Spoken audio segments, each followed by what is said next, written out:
General Faiz Hamid खुद को chief of the army staff बनवाना चाहते हैं। इसके जनरल फैज हमीद जो है वो डबल गेम कर रहे हैं। एक तरफ जनरल बाजवा को कुछ बताते हैं और दूसरी तरफ जो हुकूमत में मौजूद वजीर आजम हैं उन्हें कुछ और बताते हैं। वो सियासी वाबस्तगियों में भी शामिल रहे हैं जो कि इंतहाई एक होलनाक इंकशाफ खुद आर्मी की तरफ से ये किया गया। तहरीक इंसाफ के रहनुमाओं को 9 मई के बाद से जनरल रिटायर्ड फैज हमीद बाकायदा तौर पे जो हदायत थी वो दे रहे थे और ये कह रहे थे कि आप ये बयान दें, आप ये बयान दें, और ये भी कहते रहे कि फौजी जो अफसरान हैं उनके नाम लेकर आप बाकायदा तौर पे उन पर तनकीद करें। आने वाले दिनों में आप ये भी देखें कि जनरल रिटायर्ड बाजवा भी इस हवाले से फौज की तहवील में हों।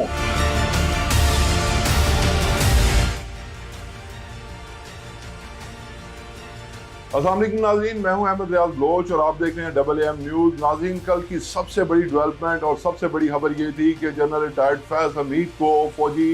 तहवील में ले लिया गया और उनके मुतल्लिक जो केस सामने आया वो टॉप सिटी केस था। जबकि इससे पहले अगर बात की जाए तो इससे पहले वो फैज़ाबाद धरने के केस में, उसके अलावा जो पॉलिटिकल इंजीनियरिंग की गई और 2017 से शुरू होने वाली पॉलिटिकल इंजीनियरिंग 2022 तक जारी रही और फिर ये भी खबरें गर्दिश करती रहीं कि जनरल फैज हमीद खुद को chief of the army staff बनवाना चाहते हैं। इस हवाले से ये भी मुतज़ाद इत्तलात बार बार आती रहीं कि जनरल फैज हमीद जो है वो डबल गेम कर रहे हैं। एक तरफ जनरल बाजवा को कुछ बताते हैं और दूसरी तरफ जो हुकूमत में मौजूद वजीर आजम हैं उन्हें कुछ और बताते हैं। इस हवाले से जो बाजवा डॉक्ट्राइन का ड्रॉप सीन हुआ कल और जनरल रिटायर्ड फैज हमीद को कल बाकायदा तौर पे टॉप सिटी के जो कि 2017 में बाकायदा तौर पे एक जो हाउसिंग सोसाइटी थी इस्लामाबाद की, उसमें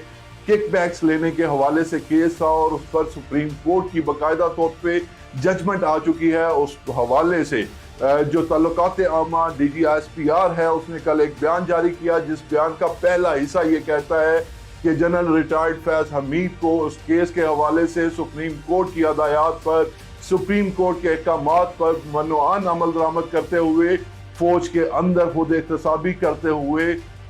जनरल रिटायर्ड फैज हमीद को हमने फौजी तहवील में ले लिया है और उसके बाद उनके हवाले से, इस हवाले से जो उनकी बाकायदा तौर पे तहकीकात का मामला है वो शुरू हो जाएगा। और अब जो उसका दूसरा पोर्शन था जो कि इंतहाई अहम था वो ये कि वो अपनी जो एक बाकायदा तौर पे उनकी सुबकदोश होने की या अर्ली रिटायरमेंट का जो मामला था उसके बाद वो सियासी वाबस्तगियों में भी शामिल रहे हैं जो कि इंतहाई एक होलनाक इंकशाफ खुद आर्मी की तरफ से ये किया गया। और इस पे आप बिल्कुल जानते होंगे कि ये बात सिर्फ बिल्कुल रोशन दिन की तरह आया थी कि जनाब ये जो फैज हमीद थे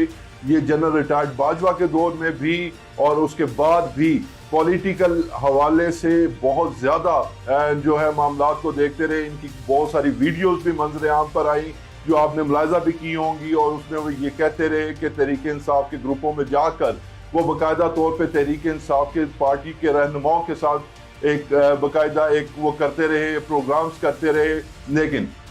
इसका ड्रॉप सीन ये हुआ कि अब जो जनरल रिटायर्ड फैज हमीद हैं वो फौजी तहवील में हैं और इस हवाले से सीनियर सहाफ़ी और एंकर पर्सन हामिद मीर साहब ने एक इंकशाफ किया एक बैनुल-अक़वामी नशियाती इदारे को इंटरव्यू देते हुए और उन्होंने ये कहा कि तहरीक इंसाफ के रहनुमाओं को 9 मई के बाद से जनरल रिटायर्ड फैज हमीद बाकायदा तौर पे जो हदायत थी वो दे रहे थे और ये कह रहे थे कि आप ये बयान दें, आप ये बयान दें, और ये भी कहते रहे कि फौजी जो अफसरान हैं उनके नाम लेकर आप बाकायदा तौर पे उन पर तनकीद करें। इस हवाले से आपने देखा कि जनरल रिटायर्ड राहील शरीफ के दौर में भी फौज के अंदर खुद एहतसाबी का अमल शुरू हो गया था और उसके बाद ये सिलसिला काफ़ी देर के लिए रुका रहा। लेकिन अब फिर लग यूँ रहा है कि जो फौज के ऊपर इस वक्त क्रिटिसिज्म है, फौज उस क्रिटिसिज्म को उतारने के लिए और बाकायदा तौर पे जो फैसल वाल्डा साहब इस हवाले से बयानात देते रहते हैं कि फौज पर जो तनकीद हो रही है वो एक मज़मूम मकासद है उसके पीछे। अब ये सारी सिचुएशन आया हो गई है और अब सूरत हाल कुछ यूँ है कि जो सीनियर सहाफ़ी और एंकर पर्सन हामिद मीर हैं वो ये कह रहे हैं कि इस सब का जो मेन बेनिफिशरी होगा यानी कि जनरल रिटायर्ड फैज़ हमीद की गिरफ्तारी या उनकी फौजी तहवील के हवाले से सबसे ज़्यादा जो फ़ायदा होगा वो यकीनी तौर पे तहरीक इंसाफ को पहले नंबर पर, जबकि दूसरे नंबर पर फौज को खुद इस चीज़ का फ़ायदा होगा। और फिर ये भी बात नाज़रीन कहीं पे भी जिक्र में आ सकती है और हो सकता है कि आने वाले दिनों में आप ये भी देखें कि जनरल रिटायर्ड बाजवा भी इस हवाले से फौज की तहवील में हों, क्योंकि उसकी बड़ी वजह यह है कि जो एक बाजवा डॉक्ट्राइन थी उसका जो मरकजी किरदार था वो जनरल रिटायर्ड बाजवा खुद थे, और इसके साथ फैसिलिटेटर के रोल में ये जनरल रिटायर्ड फैज़ हमीद इसके ऊपर अपनी कार्रवाइयाँ कर रहे थे। फसे पुष्ट वो जो एक मामलात थे, नवाज शरीफ से अलग मुलाकात, वज़ीर आज़म शहबाज शरीफ से अलग मुलाकात और फिर बानी चेयरमैन तहरीक इंसाफ से अलग मुलाकात, ये सारे वो मामलात हैं जिसके ऊपर एक बाकायदा तौर पे सबूत मौजूद हैं। और तहरीक इंसाफ के जो रहनुमा जिनमें 9 मई के बाद हिरासत में नहीं लिया गया या हिरासत से बाहर आ गए, उनके पास भी इस हवाले से सबूत मौजूद हैं कि वो जनरल रिटायर्ड फैज़ हमीद उन्हें बाकायदा तौर पे गाइड करते रहे, उन्हें बाकायदा तौर पे बताते रहे, प्रवोक करते रहे कि आप इन जर्नैलों का नाम लेकर इनको तनकीद का निशाना बनाएं। इस हवाले से जैसे जैसे मजीद अपडेट आती रहेंगी हम आपके साथ शेयर करते रहेंगे। अभी तक के लिए अहमद रियाज बलोच को दीजिए इजाज़त। अल्लाह निगहबान।